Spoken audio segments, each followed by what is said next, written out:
नमस्कार दोस्तों, कैसे हैं आप सब। बेसिक केमिस्ट्री के अंतर्गत हमने भाग 2 तक पढ़ा था।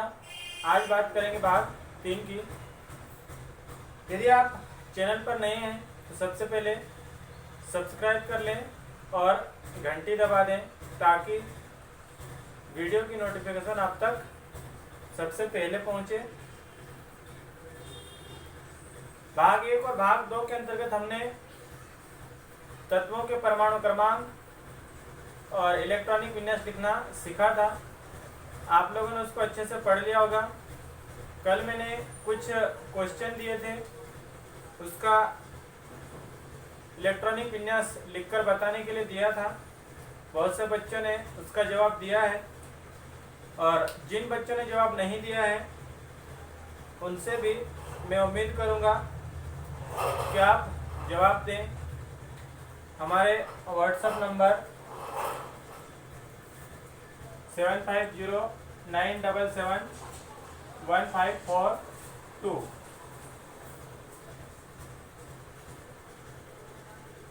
और वीडियो को अधिक से अधिक अपने दोस्तों के बीच में शेयर जरूर करें। ये नंबर है, अगर आपके पास नंबर नहीं है तो नोट कर सकते हैं। पिछले वीडियो में भी मैंने नंबर दिए थे। अब हम आगे बात करेंगे।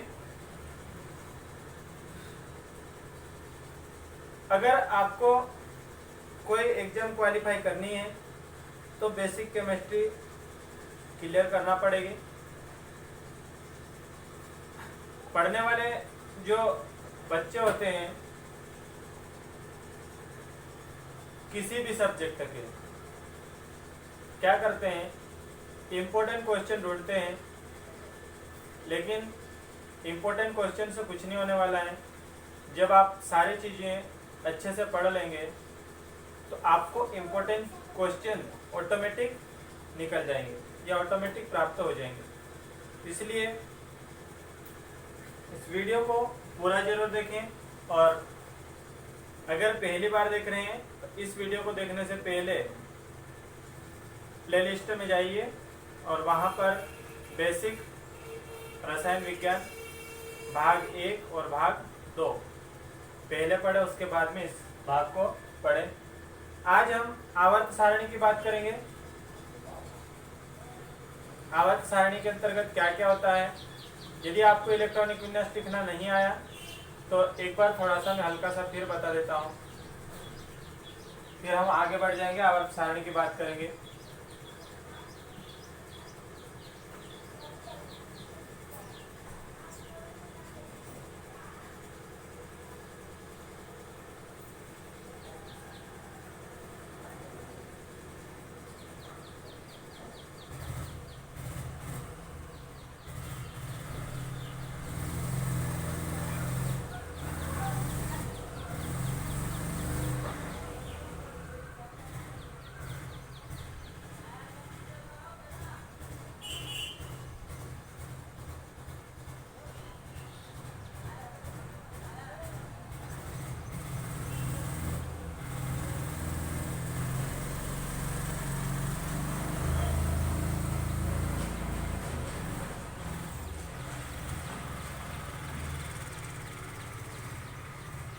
इन तत्वों के परमाणु क्रमांक याद रखना है और इन तत्वों के बाद में क्या आता है उसको याद रखना है। ये शून्य समूह के तत्व है, इनके आधार पर हम इलेक्ट्रॉनिक विन्यास लिख सकते हैं। जैसे कल हमने एक क्वेश्चन दिया था वेनेडियम 23 नंबर पे, जिसका इलेक्ट्रॉनिक विन्यास लिखने के लिए आपको कहा गया था। तो सबसे पहले हमको ये याद होना चाहिए कि कौन से नंबर पे कौन सा तत्व आता है। उसके बाद में हमको जिसका इलेक्ट्रॉनिक विन्यास लिखना है उसको याद करेंगे कि वो किसके किसके बीच में। वेनेडियम कितने नंबर पे, 23 मतलब इसके और इसके बीच में तो है नहीं, इसके इसके बीच में नहीं है, इसके और इसके बीच में है। किसके किसके बीच में, 18 और 36 के बीच में है। तो हम कौन सा लेते हैं, छोटा वाला लेते हैं। तो कौन सा लेंगे, 18 नंबर पे क्या है, आर्गन। ये लिया हमने आर्गन। आर्गन के बाद में क्या शुरू होता है, 4s में कितने इलेक्ट्रॉन आते हैं, 2। ये बात भी हमने कल बताई थी। S में 2, P में 6, D में 10 और F में 14 इलेक्ट्रॉन आते हैं। इसकी भी बात हमने करी थी। तो 18 और एस में कितना आता है 2, ये हो गए 20। और फिर बाद में 4s के बाद में क्या आता है 3d, डी में कितना आएंगे 3, 18 और 2 20, 20 और 3 23, ये हो गया। ये कहाँ से लिया, ये कहाँ से लिया, ये आपको समझ में आ गया होगा। अगर आपने वीडियो भाग 1 और भाग 2 देखा तो समझ गए होंगे, और अगर आप डायरेक्ट ये भाग देख रहे हैं तो फिर आपको समझ में नहीं आएगा। इसलिए मैंने बोला था कि इस वीडियो को देखने से पहले भाग 1 और भाग 2 जरूर पढ़ लेना। हमने ऐसे बनाया था इस तरह से।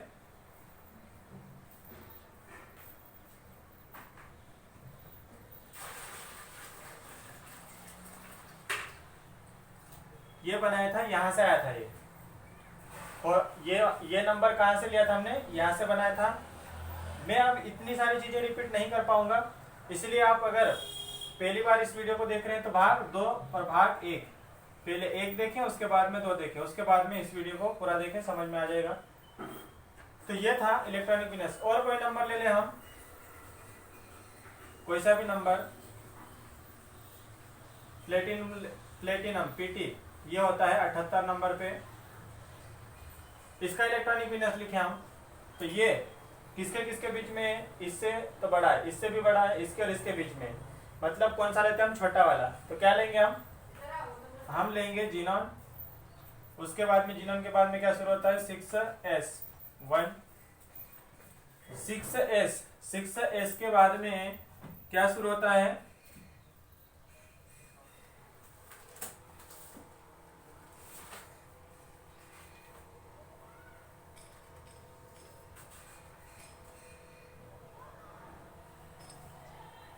जीनॉन लिया। जीनॉन के बाद में 6s शुरू होता है। 6s के बाद में क्या आता है 4f,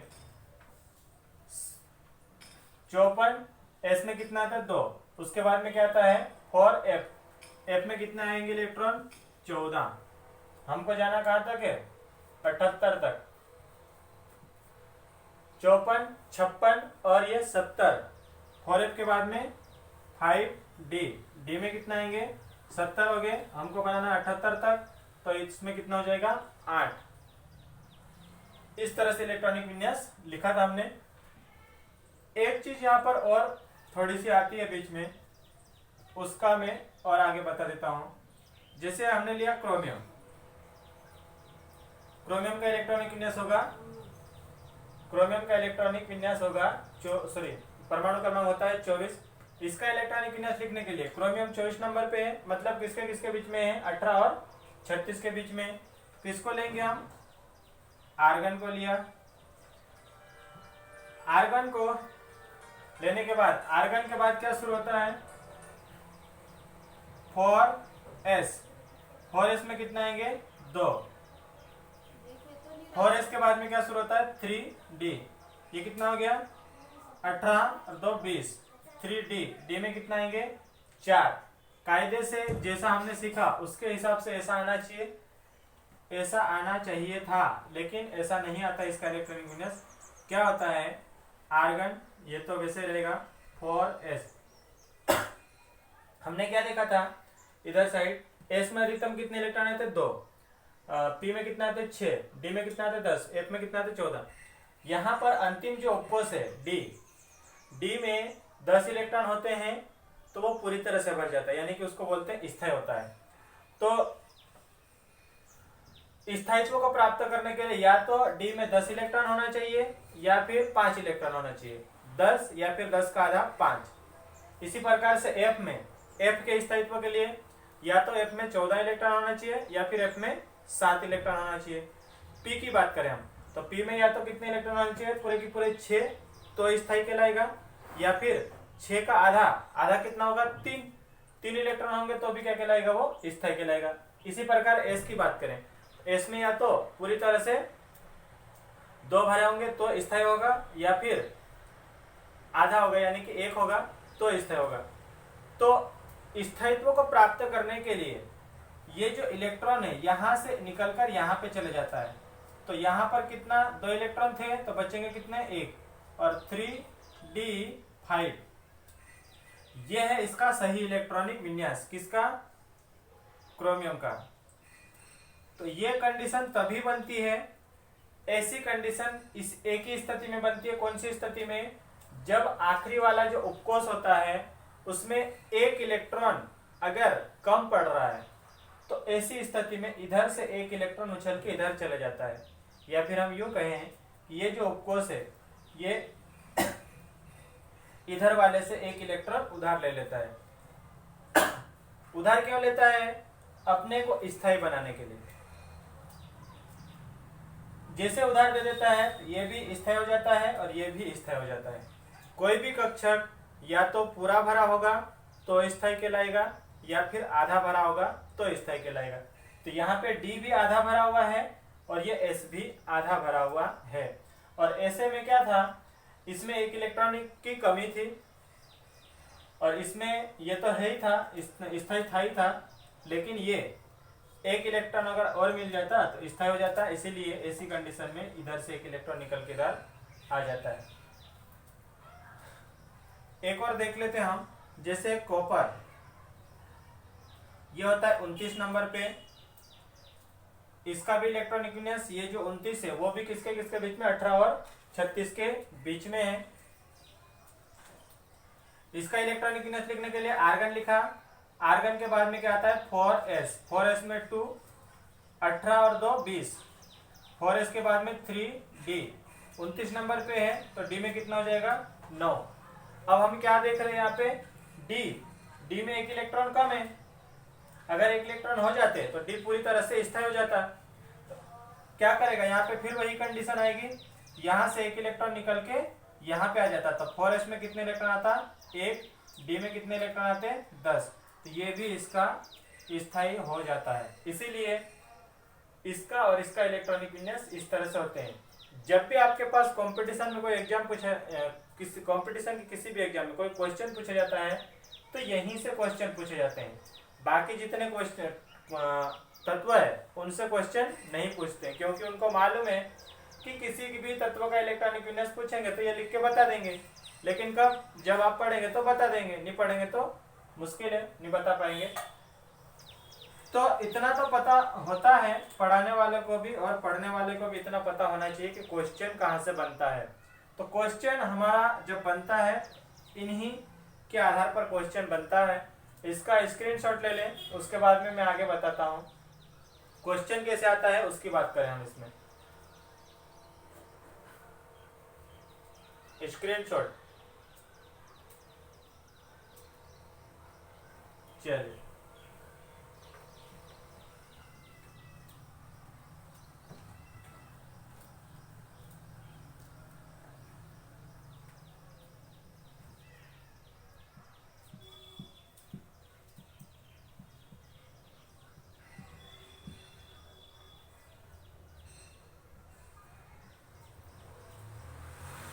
क्वेश्चन कैसे आता है। क्रोमियम 24 के डी उपकोष में इलेक्ट्रॉन की संख्या होती है। डी उपकोष में इलेक्ट्रॉन की संख्या होती है मतलब कितनी होती है, ये क्वेश्चन है, ये कंपटीशन का क्वेश्चन है। ऑप्शन 1 4, सेकेंड में 5, थर्ड 6 और फोर्थ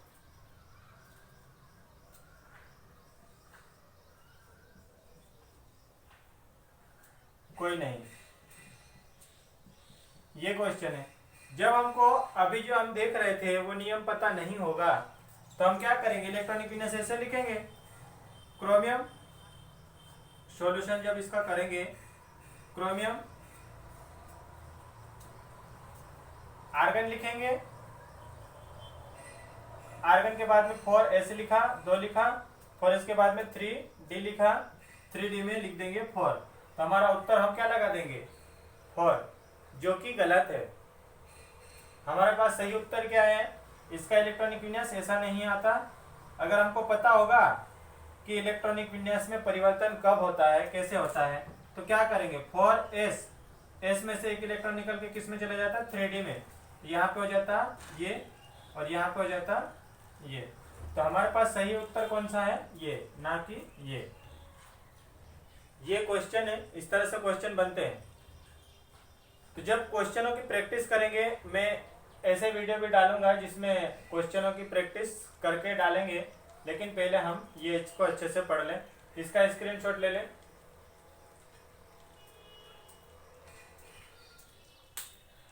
तो ये बात करी हमने इलेक्ट्रॉनिक विन्यास कैसे लिखे जाते हैं, उसकी बात करी। अब हम बात कर लेते हैं आवर्त सारणी की। आवर्त सारणी में कौन कौन सी चीजें क्या होती है। आवर्त सारणी, आपके पास बुक होगी, तो बुक में आपको एक सारणी मिलेगी कुछ इस तरह से, सारणी मिलेगी। यहाँ पे ऐसे कॉलम कॉलम बने रहेंगे, ऐसे ऐसे ऐसे कुछ रंगीन डिजाइन बनी हुई रहेगी। तो मैं यहाँ पे ध्यान से देखेंगे, ऐसे चार्ट बना हुआ है, हालांकि ये कवर चढ़ा हुआ है तो पूरा दिखाई नहीं दे रहा है, मैं बोर्ड पे बनाऊंगा इसको। और दो इस तरह से बना हुए नीचे साइड और बाकी ऊपर का भाग है। तो सारणी की व्यवस्था कर लें आप लोग, उसके बाद में आपको सारी चीजें समझ में आएगी।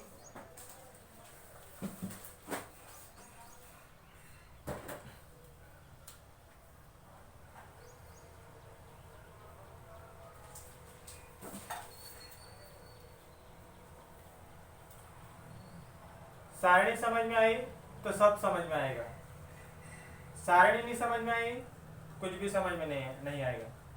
मैंने पहले बोला है कि बेसिक केमिस्ट्री समझ में आ गई तो केमिस्ट्री समझ में आ गई, और अगर बेसिक केमिस्ट्री समझ में नहीं आई तो आप अपने माँ बाप का पैसा बर्बाद कर रहे हैं, सब्जेक्ट छोड़ दो।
ध्यान से देखेंगे आपको सारी चीजें समझ में आएगी।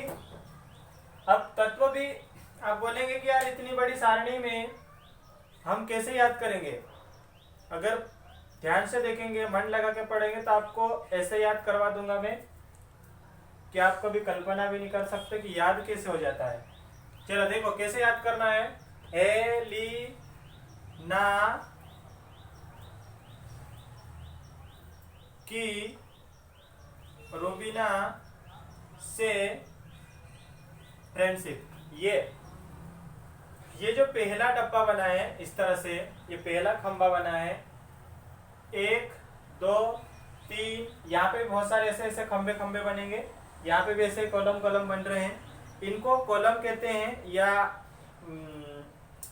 वर्ग कहते हैं, स्तंभ कहते हैं। वर्ग याद रखेंगे, वर्ग, समूह क्या बोलते हैं इनको, समूह, समूह हिंदी नाम है इसका, और इनको बोलते हैं वर्ग।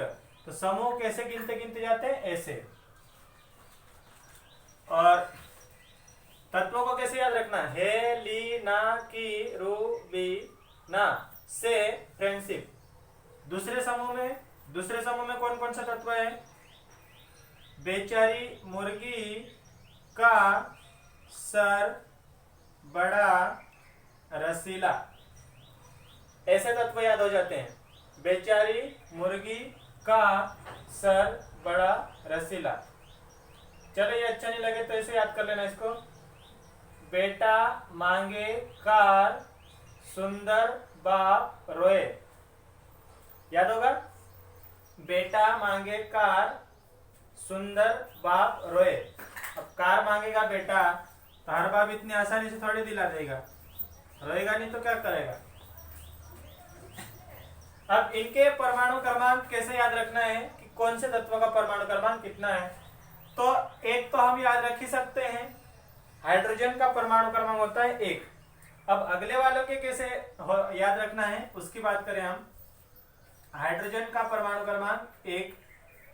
अगले वाले का याद करने के लिए मैंने नंबर दिया था पिछले वीडियो में, कौन से नंबर थे, 2, 2, 8, 8, 18, 18, 32। ये नंबर याद रखना है। मैं बार बार बोलता हूं कि जब तक आपने पहला वीडियो और दूसरा वीडियो नहीं देखा, तीसरा वीडियो देखने का कोई मतलब नहीं है। यदि आप अपनी तरफ से दिमाग लगा रहे हैं तो उसके लिए दोषी मैं नहीं हूं, आप खुद हैं। इसलिए प्लेलिस्ट में जाके मैंने प्लेलिस्ट बना दी है, क्योंकि मैं वीडियो बहुत प्रकार के डालता हूं, इसलिए आप देख सके वहां पे कि रसायन यानी कि बेसिक रसायन मैंने स्पष्ट लिखा हुआ वहां पे जाके आप देख सकते हैं।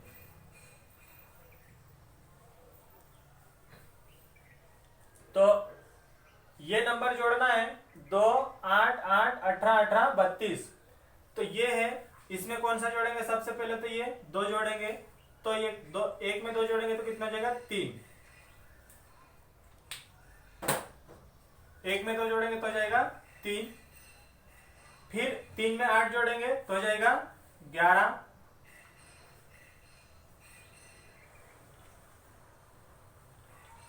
फिर बाद में 8 जोड़ेंगे तो हो जाएगा 19। 8 जोड़ दिया, फिर 18 जोड़ देंगे तो हो जाएगा 37। ये 18 जोड़ दिया, फिर अगला 18 जोड़ देंगे तो ये हो जाएगा 55। जोड़ के देख लेना, फिर ये जोड़ देंगे तो ये हो जाएगा 87। ऐसे इनके परमाणु क्रमांक याद रखना है।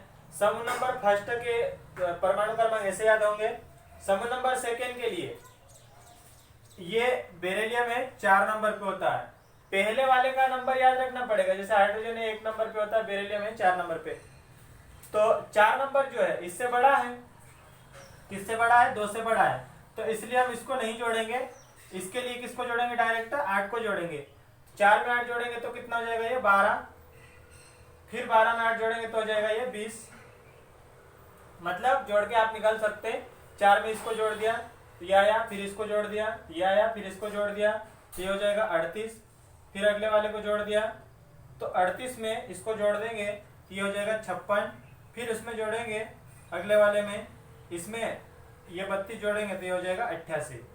इस तरह से इनके परमाणु क्रमांक निकाल सकते हैं। इसी तरह से इधर भी सबकी बात करेंगे हम, लेकिन मैंने किसका किसका लिखा और किसका किसका नहीं लिखा है उसको मैं अभी धीरे से बताऊंगा, धीरे धीरे। इतनी बातें क्लियर है। कैसे याद रखा हमने, चाहो तो लिख सकते हैं, हे, ली, ना, की, रूबी, से, फ्रेंडशिप। बेटा मांगे कार, सुंदर बाप रोए।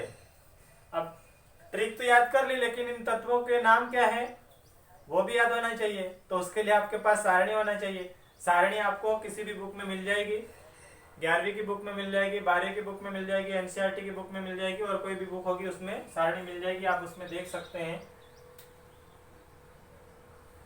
वैसे मैं बता देता हूँ, hydrogen, lithium, sodium, potassium, rubidium, caesium और फ्रेंशियम। इसका नाम है beryllium, magnesium, calcium, strontium, barium और रेडियम। यह है इनके नाम। समूह नंबर फर्स्ट और समूह नंबर सेकेंड, इसको समूह फर्स्ट ए बोलते हैं, इस पूरे को। समूह फर्स्ट ए में क्वेश्चन बनता है, समूह फर्स्ट ए में कुल कितने तत्व है? तो समूह फर्स्ट ए में कुल कितने तत्व है? 7। ये कुल तत्व है 7। समूह फर्स्ट ए की बात कर रहा हूं। इसको बोलते हैं समूह सेकंड ए। समूह सेकंड ए, इसको क्या बोलते हैं? समूह सेकंड ए। समूह सेकंड ए में कुल कितने तत्व है? 6। कुल कितने तत्व है? 6। अब आगे की बात करें, समूह फर्स्ट ए और समूह सेकंड ए, ये जो दो समूह हैं, इन दोनों समूह को मिला के बोलते हैं एस ब्लॉक के तत्व। एस ब्लॉक के तत्व हमने इससे पहले वाले वीडियो में एस पी डी इस तरह से बनाया था, उसकी बात कर रहे हैं। एस ब्लॉक में कितने समूह हैं? 2। ये भी क्वेश्चन बनता है। एस ब्लॉक में समूह की संख्या होती है, कितनी होती है? 2। फिर बाद में यहां से लेकर यहां तक 1 2 3 4 5 6 7 8 9,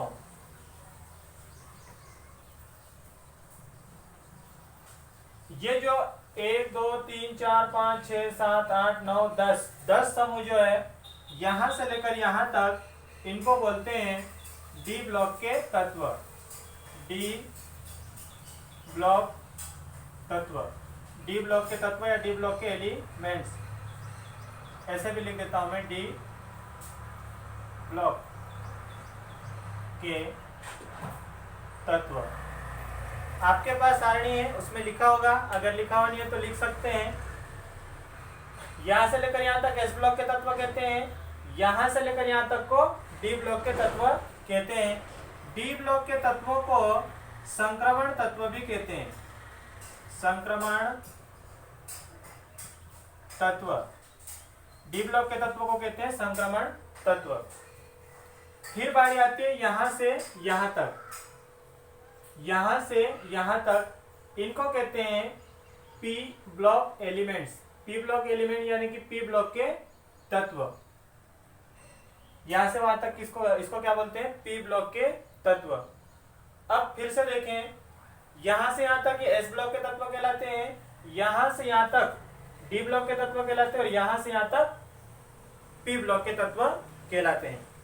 थोड़ा सा और वापस रिपीट आ जाए। ये जो खड़े खड़े दिखाई दे रहे हैं, इनको बोलते हैं समूह या वर्ग। तो समूह, आवर्त सारणी में समूह की संख्या कितनी होती है?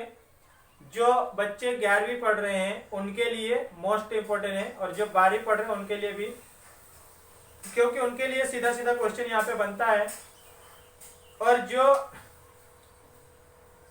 एमएससी कर रहे हैं या किसी कंपटीशन की तैयारी कर रहे हैं, उनके लिए भी ये बेसिक, मैंने पहले बोला था कि बेसिक मतलब सबके लिए कॉमन है, सबके लिए इंपॉर्टेंट है।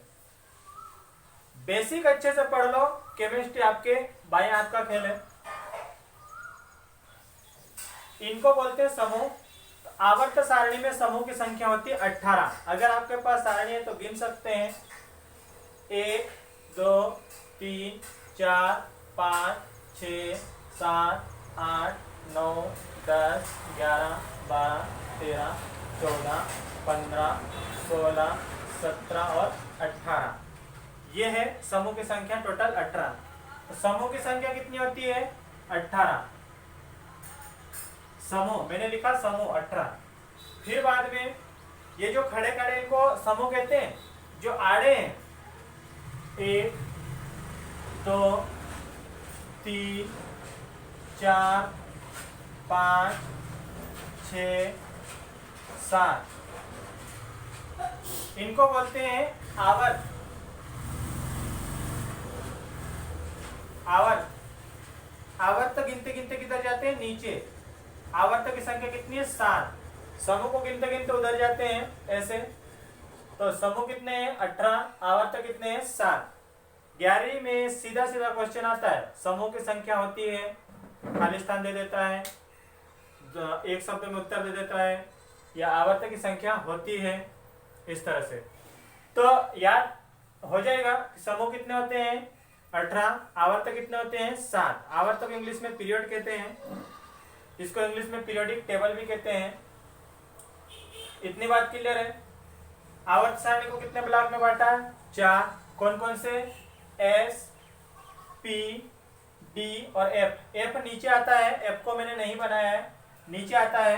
एफ ब्लॉक के तत्व कहाँ पे आते हैं, आवर्त सारणी के बाहर, यानी कि मुख्य आवर्त सारणी के बाहर रखा गया है, और उनको अंतः संक्रमण तत्व कहते हैं या दुर्लभ तत्व भी कहते हैं। उसकी बात हम आगे करेंगे। यदि आपके पास सारणी है तो लिख सकते हैं, इसके नीचे जो ऐसे बना हुआ होगा वहां पे एफ ब्लॉक में 2 आवर्त होते हैं।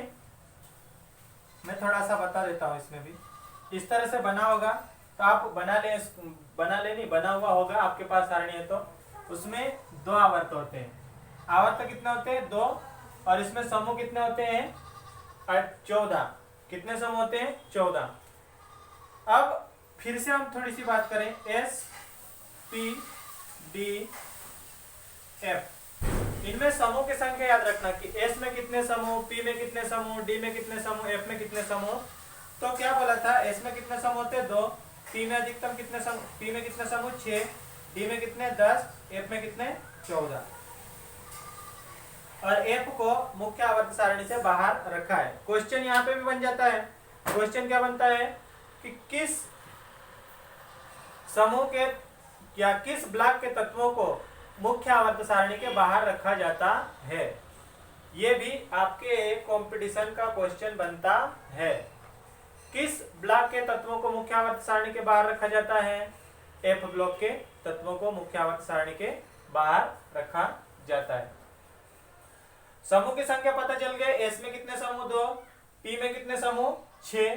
कौन कहां से शुरू होता है, ये 12 से, 12, 13, 14, 15, 16, सॉरी 13 से, 13, 14, 15, 16, 17, 18 समूह इसमें। तो टोटल 18 समूह है। ये 12 है, ये 13वां समूह, 14 समूह, 15, 16, 17 और 18। समूह नंबर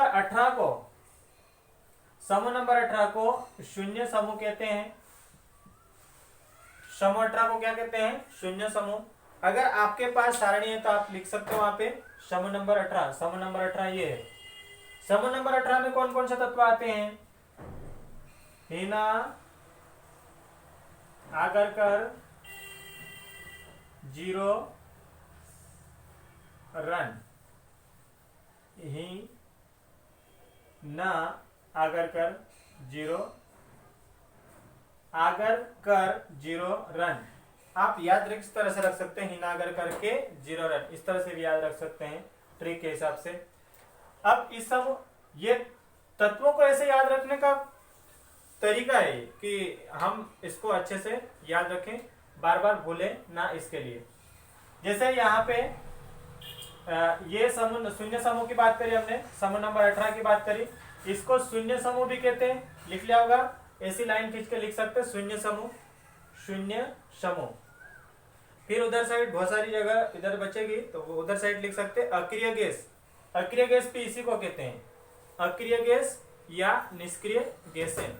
क्वेश्चन यहाँ पे सीधा सीधा बनता है, अक्रिय गैसें कहलाती है या अक्रिय समूह कहलाता है। कौन सा समूह, समूह नंबर 18।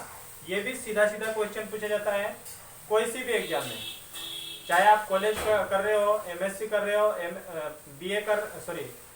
बीएससी कर रहे हो, एमएससी कर रहे हो, या फिर किसी कंपटीशन की तैयारी कर रहे हो, या फिर 11वीं 12वीं या 9वीं 10वीं, सबके लिए कॉमन है। समूह नंबर 17, समूह नंबर 17 को हेलोजन समूह कहा जाता है। ये भी सीधा सीधा क्वेश्चन आता है। हेलोजन समूह किसको कहते हैं, समूह नंबर 17 को हेलोजन समूह कहते हैं। इनको हेलोजन समूह क्यों कहते हैं, क्योंकि इनके जो लवण है वो समुद्री लवण होते हैं। इसीलिए इनके जो कुछ तत्व हैं उनके लवण जो होते हैं समुद्री लवण यानी कि समुद्र में मिलते हैं, इसीलिए इनको हेलोजन तत्व कहा जाता है। समूह नंबर 17 में कौन कौन सा तत्व आते हैं उसकी बात कर लेते हैं ट्रिक के हिसाब से। फिर, कल, बाहर, आएगा, ऑटो, ऐसे याद रखना है ट्रिक के हिसाब से।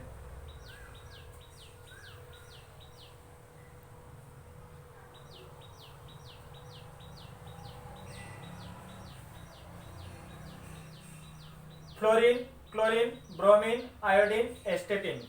मैं देखने गया था कि दिखाई कैसा दे रहा है। आपके पास पुस्तक है, कॉपी है, पेन है, सब कुछ है, तो साथ साथ में भी वीडियो को रोक के लिख सकते हैं। समूह नंबर 16 में कौन कौन सा तत्व आते हैं उसकी बात करें। समूह नंबर 13 की बात कर लेते हैं हम। बैंगन, आलू, गाजर, इन, थैला। इस तरह से बैंगन, आलू, गाजर, इन, थैला, ये ट्रिक है। इधर कहे, सीता जी, सुनो प्रभु, ऐसे याद करना है। नाना पाटेकर, ऐश्वर्या राय, सब बिंदास। नाना पाटेकर, ऐश्वर्या सब बिंदास, वो तो बिंदास ही रहेंगे, टेंशन तो अपने को है, समझ में नहीं आता इसलिए, वो तो एक्टर लोग है। फिर क्या बचा अपने पास, ओ, स, से, टीपो, उससे टीपो। ऑक्सीजन, सल्फर, सेलेनियम, टेलुरियम और polonium. Nitrogen, phosphorus, arsenic, antimony और bismuth. Carbon, silicon, germanium, tin और lead. Boron, aluminium, gallium, indium और थेलियम। ये है तत्व, इस तरह से इनको याद रखना है। तो ये थी आवर्त सारणी के कुछ बेहतरीन लम्हे जिनको याद करना जरूरी है। समूह नंबर 17 का फ्लोरीन जो है, फ्लोरीन ये सर्वाधिक विद्युत ऋणात्मक तत्व है। यदि आपके पास सारणी है तो आप इसको लिख सकते हैं, इधर लाइन खींच के लिख सकते हैं, इधर लाइन खींच के लिख सकते हैं, जहां पे आपको सूटेबल लगे लिख सकते हैं, या फिर सारणी के नीचे लिख सकते हैं, आपकी कॉपी में लिख सकते हैं। सर्वाधिक विद्युत ऋणात्मक तत्व कौन सा है, फ्लोरीन। सर्वाधिक विद्युत ऋणात्मक तत्व फ्लोरीन। तो बात समझ में आ गई आवर्त सारणी की कुछ कुछ बातें। अब आगे बात करें हम इसमें, यहां पर एक चीज आती है संयोजकता। मैं इसमें बता देता हूं संयोजकता क्या चीज होती है। संयोजकता या ऑक्सीकरण संख्या, जब तक आपको संयोजकता या ऑक्सीकरण संख्या नहीं पता है तब तक आप केमिस्ट्री की अभिक्रिया नहीं कर सकते। भले आप रट्टा मार सकते, इसको मैं समझ सकता हूं, लेकिन अभिक्रिया नहीं कर सकते आप। और वैसे बहुत सारे बोलेंगे हमने भी ऐसे किया था, चलो अच्छी बात है, पर कम से कम अब बेसिक केमिस्ट्री को अच्छे से पढ़ लें, फिर बाकी केमिस्ट्री को और पढ़ा देंगे हम। समूह नंबर फर्स्ट ए का जो है, उनमें सभी तत्व जो जितने भी तत्व उनकी सबकी ऑक्सीकरण संख्या होती है +1। सबसे ऊपर लिख लेंगे आप कि +1, तो आप समझ जाएंगे ऑक्सीकरण संख्या या संयोजकता। समूह नंबर फर्स्ट की कितनी होती है, सबकी होती है +1। समूह सेकेंड की होती है सब में +2। Beryllium, magnesium, calcium, strontium, barium, radium सबकी कितनी होती है +2। इधर hydrogen, lithium, sodium, potassium, rubidium, caesium, francium सबकी होती है +1। समूह नंबर 13 में जो तत्व है उनकी होती है +3। अगले वाले की होती है +4 भी होती है, -4 भी होती है। अगले वाले की -3, अगले वाले की -2 और अगले वाले की -1। अगले वाले को छोड़ो, वो शून्य समूह है। इस समूह में जितने भी तत्व है उनकी संयोजकता इसमें +3 होती, इसमें +4 होती, इसमें -3 और इसमें -2 और इसमें -1। गारंटेड चीज है, अगर आपने सभी वीडियो को कंटिन्यू देखते रहे ना तो आपको हीरा बना के छोड़ेंगे हम। लेकिन अगर वीडियो रोक रोक के देख रहे, टोक टोक के देख रहे, बड़ा बड़ा के देख रहे, घटा घटा के देख रहे, तो फिर कुछ नहीं कर सकते। अब ये भी मैं बताऊंगा कि +3 क्यों आया, +4 क्यों आया, -3 क्यों आया, -2 क्यों आया, -1 क्यों आया, ये भी मैं बताऊंगा कैसे आया। लेकिन इंतजार करना पड़ेगा। सुना होगा बचपन से कि सब्र का फल मीठा होता है। अब मेरे को तो पता है कि मीठा होता है, अब आपको यकीन हो ना हो वो आप पे निर्भर करेगा। तो इतनी बातें कर ली हमने। कितनी बातें करी? आवर्त सारणी की बात करी, आवर्त सारणी में कितने समूह होते हैं 18, उसकी बात करी। आवर्त कितने होते हैं 7, उसकी बात करी, कैसे गिनते हैं दिखाया हमने। फिर बाद में एस ब्लॉक के तत्व, पी ब्लॉक के तत्व, डी ब्लॉक के तत्व, डी ब्लॉक के तत्वों को संक्रमण तत्व कहते हैं। एस ब्लॉक में कितने समूह है 2, उसमें से दूसरा वाला जो समूह है उसको बोलते हैं क्षारीय मृदा धातु, क्षारीय मृदा धातु। और पहला जो समूह उसको बोलते हैं क्षार धातु। आपके पास जो सारणी है उसमें इतना सारा लिख के इतना कचरा कर दोगे तुम, इतना कचरा कर दोगे, जितना मैंने लिखा है इतना जब लिखोगे तो कचरा हो जाएगा वहां पे। अब बहुत छोटे अक्षरों में लिखना पड़ेगा तो काम चलेगा, नहीं तो बड़े बड़े अक्षरों में लिखोगे तो आएगा ही नहीं। एक बड़ा इतना सारा पेज लेके जो कई एग्जाम में क्या बोलते हैं उसको, डायग्राम वगैरह बड़े बड़े बनाने के लिए जो पोस्टर लेते हैं उसके जैसा लेके बनाओगे तो जाके आएगा। और अगर छोटी सारणी में बनाओगे तो बहुत छोटा लिखना पड़ेगा, ये भी ध्यान रखना है। ऐसा नहीं कि जैसे हम अपना नाम लिखते वैसे इतने बड़े अक्षर में लिख देंगे तो काम नहीं चलेगा। तो इतनी चीजें लिख ली, बाकी बातें हम अगले वीडियो में करेंगे। इस वीडियो को अच्छे से पढ़ें, बार बार देखें, बार बार पढ़ें और नोट्स बनाएं, व्यवस्थित नोट्स बनाएं। अभी मैंने जितने भी वीडियो डाले हैं बेसिक केमिस्ट्री के तो सारे के सारे वीडियो क्रम से डाले हैं, इसलिए आप वीडियो नंबर 1, वीडियो नंबर 2 और वीडियो नंबर 3 इसी क्रम में आगे चलते चले जाएंगे। मैं जितने भी वीडियो डालूंगा आगे सभी को क्रम से ही डालूंगा। और जो बच्चे कक्षा 12वीं में हैं उनका चैप्टर नंबर 4 भी मैंने डाल दिया है, अपलोड कर दिया है, तो आप उसको पढ़ सकते हैं। उसके बाद में जैसे जैसे हमको टाइम मिलेगा वैसे वैसे हम वीडियो डालते जाएंगे। बस आप जुड़े रहिए और ईमानदारी से पढ़ते रहिए और वीडियो को अधिक से अधिक शेयर कीजिए अपने फ्रेंड्स के बीच में और चैनल को सब्सक्राइब करना बिल्कुल ना भूलें। धन्यवाद।